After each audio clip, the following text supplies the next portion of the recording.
Right, my name is Charles Peter Foritas. I was in the fishing industry and merchant navy.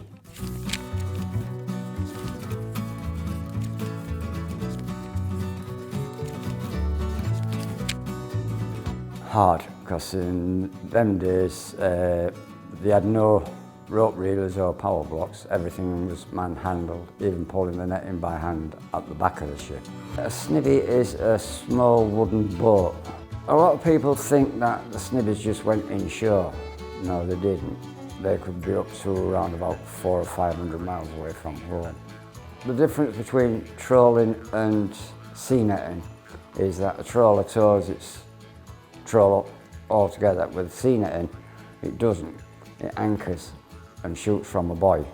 And you've got two lots of rope. The first lot of rope will go out, then the net, swing it round, next lot of rope goes, tow it back to the buoy, pick the buoy up and clip it back into the anchor gear, and you hold the gear that way. So she's anchored there, and that's how they did it, the sea netters.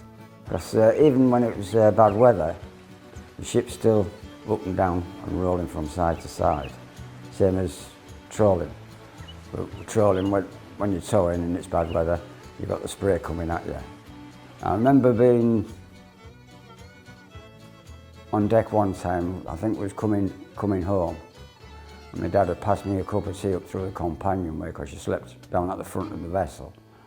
And I was walking to the, what we call the wheelhouse, to set the skipper a cup of tea, and she took a wave over the ship's rail and swung me down the deck.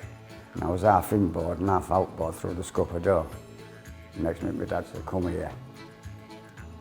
I was crying. He said, "What are you crying for?" I said, "I lost the skipper's cup." He said, "Don't worry about the cup." He said, "As long as you're all right, because your man will kill me."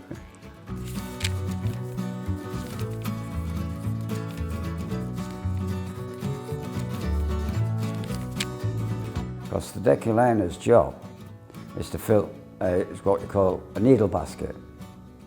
And these are wooden needles, what you fill with twine, as we call it, but it's string and nylon, polypropylene string, and you've got to keep them filled at all times. Then after that, you also put down the fish room. And it's your job to keep the two fish room then filled with ice, because it's your job to chop the ice, shovel it onto what we call a stage, and as soon as you get one stage full, you've got the other fish room on, and I'm running short of ice as well, so you've got to jump the other side of the ship, on the fish room, maybe the port side, chop that ice, get that filled, that stage filled, and that's how you are, backwards and forwards.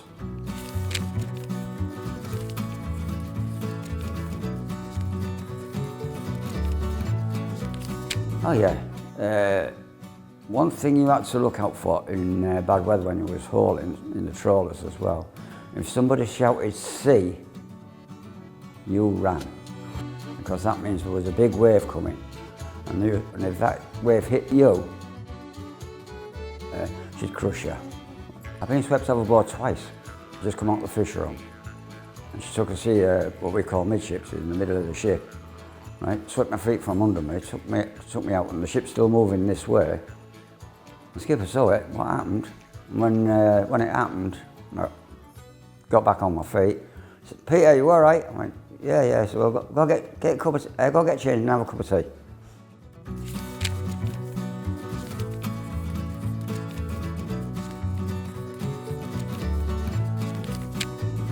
It's the only job I knew.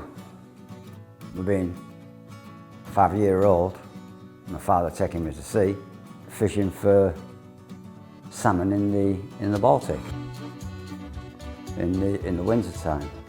And they said some of the Russians didn't like it, and they just come along and because they didn't use nets, they used hooks, line fishing. He said they just come along and chop the hooks.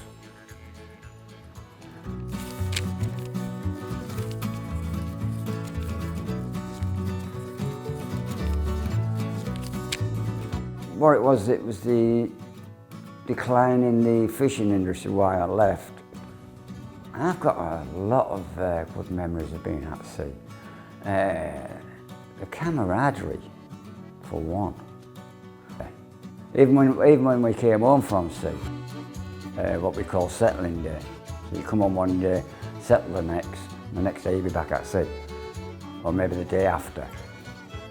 But we all still met up with our families, with our wives or girlfriends or whatever, in the pub and have a drink together. Then gradually go different ways.